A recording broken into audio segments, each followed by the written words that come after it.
हिमालय की ऊंचाइयों में, बादलों के ऊपर, बर्फ की चादरों के नीचे एक ऐसी गुफा छिपी है जिसे साल के 10 महीने मनुष्य की पहुंच से दूर रखा जाता है। लेकिन जैसे ही सावन का महीना आता है, लाखों लोग जान हथेली पर रखकर एक ऐसी यात्रा पर निकल पड़ते हैं जहां सांस भी बर्फ बनकर जम जाती है। क्यों? क्योंकि वहां एक झलक मिलती है, ऐसी झलक जो विज्ञान को चुनौती देती है और श्रद्धा को जीवित कर देती है। यह है अमरनाथ। नाम सुनते ही मन में एक सवाल गूंजता है, आखिर इस गुफा में ऐसा क्या है? क्यों हर साल यहां बर्फ से अपने आप एक शिवलिंग बनता है? कौन सी शक्ति है जो किसी मानव के बिना इसे आकार देती है, इसे बढ़ाती है, फिर इसे विलीन कर देती है? क्या यह प्रकृति का चमत्कार है या यह कोई दिव्य संकेत? क्या यह वह स्थान है जहां शिव ने अमृतत्व का रहस्य उजागर किया था? और सबसे बड़ा प्रश्न, क्या वह अमर कथा आज भी जीवित है? क्या किसी ने उसे सुन लिया था? क्या कोई आज भी अमर है? लोक कथाएं कहती हैं, उस गुफा में 2 कबूतर आज भी जीवित हैं, जो मृत्यु को चुनौती देते हैं, जो कभी नहीं मरते। और जब 2015 में एक यात्री ने गुफा के भीतर उनकी वीडियो बनाई, तो सभी हैरान रह गए, क्योंकि 1930 के पुराने फोटो में भी वही 2 कबूतर दिखाई देते हैं। वही रंग, वही सफेदी, वही जोड़ा। यह संयोग नहीं है, यह वही अमर कबूतर हैं जिनके बारे में कथाएं कहती हैं कि उन्होंने शिव की अमर कथा सुनी थी।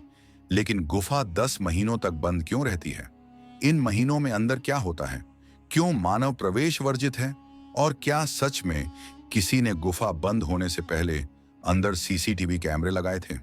उन्हें क्या दिखा? कहानी जितनी आगे बढ़ती है, रहस्य उतने गहरे होते जाते हैं। जम्मू कश्मीर में श्रीनगर से 135 किलोमीटर दूर, समुद्र तल से 13,600 फीट की ऊंचाई पर अमरनाथ की गुफा ऐसे स्थान पर स्थित है जहां पहुंचने के लिए केवल शरीर नहीं, आत्मा की शक्ति भी चाहिए। उबड़-खाबड़ रास्ते, बर्फ की दीवारें, खतरनाक मोड़ और हर पल हवाओं का हमला। लेकिन जब कोई भक्त इन कठिनाइयों को पार करके गुफा के सामने खड़ा होता है, तभी उसे समझ आता है कि यह यात्रा शरीर की नहीं, आस्था की परीक्षा थी। 19 मीटर गहरी, 16 मीटर चौड़ी और 11 मीटर ऊंची यह गुफा बाहर से साधारण दिखती है, पर भीतर भीतर कदम रखते ही हवा भी अलग महसूस होती है, जैसे किसी अनदेखी शक्ति ने वातावरण को अपनी उपस्थिति से भर रखा हो। और फिर सामने शिव स्वयंभू हिमानी स्वरूप में बर्फ का शिवलिंग। यह बर्फ साधारण नहीं, पूरी तरह ठोस, इतनी ठोस कि महीनों तक बनी रहे।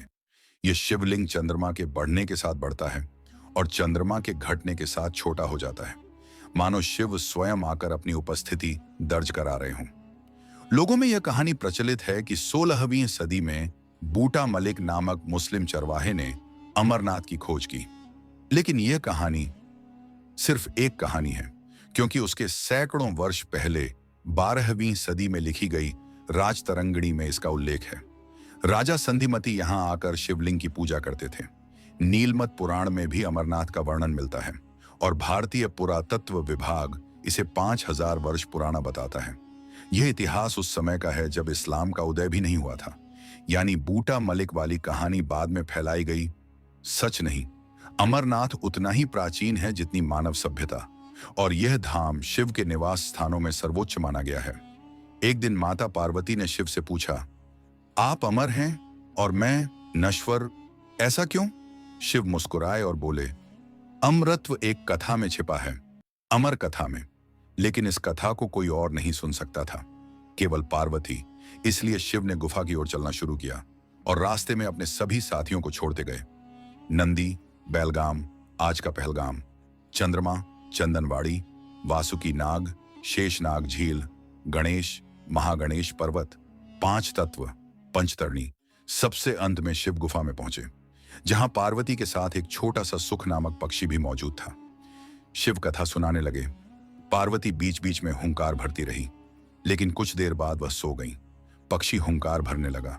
शिव को संदेह हुआ, पीछे मुड़े और देखा पार्वती सो रही थी और एक छोटा पक्षी कथा सुन रहा था। शिव क्रोधित हुए, त्रिशूल उठाया, लेकिन पक्षी पहले ही ज्ञानवान हो चुका था। वह भागकर व्यास जी की पत्नी के गर्भ में छिप गया और वहीं 12 साल रहा। बाद में वही सुखदेव मुनि कहलाया।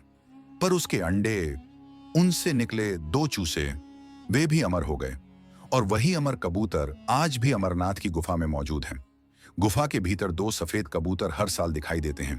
न भोजन, न ऑक्सीजन, न जीवन के लिए अनुकूल वातावरण, पर वे जीवित हैं।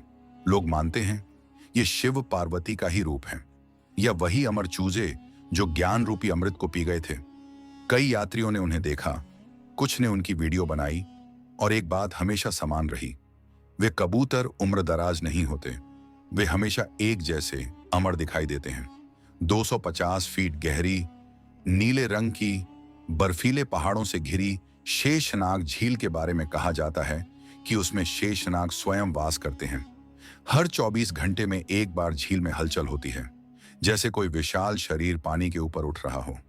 कई यात्रियों ने दावा किया है कि उन्होंने झील में एक विशाल आकृति को हिलते डुलते देखा, और फिर वह अचानक पानी के नीचे गायब हो गई। क्या यह शेषनाग है? क्या शिव ने वासुकी को यही छोड़ा था? क्या यह स्थान किसी दिव्य लोक का द्वार है? अमरनाथ की यात्रा केवल चलना नहीं, एक आध्यात्मिक जन्म है जो यहां आता है बदल कर लौटता है, क्योंकि यह गुफा आपको एक ऐसे सत्य से परिचित कराती है जिसे शब्दों में नहीं समझाया जा सकता, कि जीवन क्षण भंगुर है पर आत्मा अमर है। यह वही स्थान है जहां शिव ने अमर कथा सुनाई, जहां 2 कबूतर अमर हुए, जहां तत्वों ने अपनी उपस्थिति छोड़ी, और जहां शिव हर साल हिम रूप में प्रकट होते हैं। यह यात्रा कठिन जरूर है, पर असंभव नहीं। पहलगाम या बालटाल से शुरू होकर 36 से 48 किलोमीटर की पदयात्रा करनी पड़ती है, लेकिन हर कदम के साथ एक अदृश्य शक्ति आपको आगे बढ़ाती रहती है, क्योंकि यह यात्रा सिर्फ पहाड़ों की नहीं, आस्था के शिखरों की चढ़ाई है। लेकिन मित्रों, अमरनाथ का यह रहस्य यहीं खत्म नहीं होता, क्योंकि इस गुफा से जुड़े ऐसे ऐसे अनसुलझे सवाल हैं जिन्हें जानकर आपका मन हिल जाएगा। क्या आपने कभी सोचा है, जब गुफा 10 महीनों तक बंद रहती है तो उसके अंदर आखिर क्या होता है? हिमालय की वह छोटी, जहां इंसान तो दूर, पक्षी तक नहीं जा सकते, जहां तापमान -30 से भी नीचे चला जाता है, जहां बर्फ का तूफान पल भर में सब कुछ निगल लेता है, लेकिन उसी जगह पर हर साल वही शिवलिंग ठीक समय पर बनना, क्या यह केवल संयोग है? बंद गुफा में लगाए गए कैमरे और वो भयावह रात। कुछ साल पहले घाटी के एक स्थानीय व्यक्ति ने एक ऐसा काम किया जो आज तक कोई नहीं कर पाया था। गुफा बंद होने से कुछ घंटे पहले वह चुपके से अंदर घुस गया और 3 छोटे छोटे सीसीटीवी कैमरे लगा दिए। उसका इरादा गुफा के भीतर की सच्चाई दुनिया के सामने लाना था, कि शिवलिंग आखिर कैसे आकार लेता है।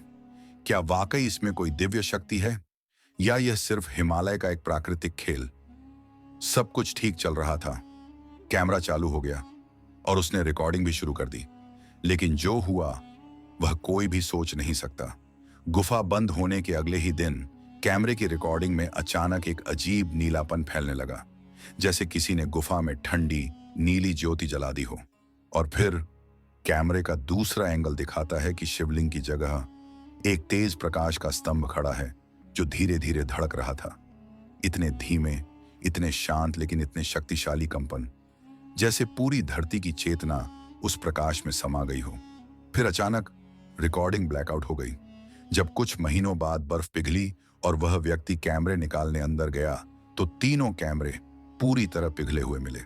उनके अंदर के चिप तक गायब थे, जैसे किसी ने उन्हें अस्तित्व से मिटा दिया हो। आज तक कोई नहीं जान पाया कि उस गुफा में उन 10 महीनों में क्या हुआ था। क्या अमरनाथ कैलाश से जुड़ा है?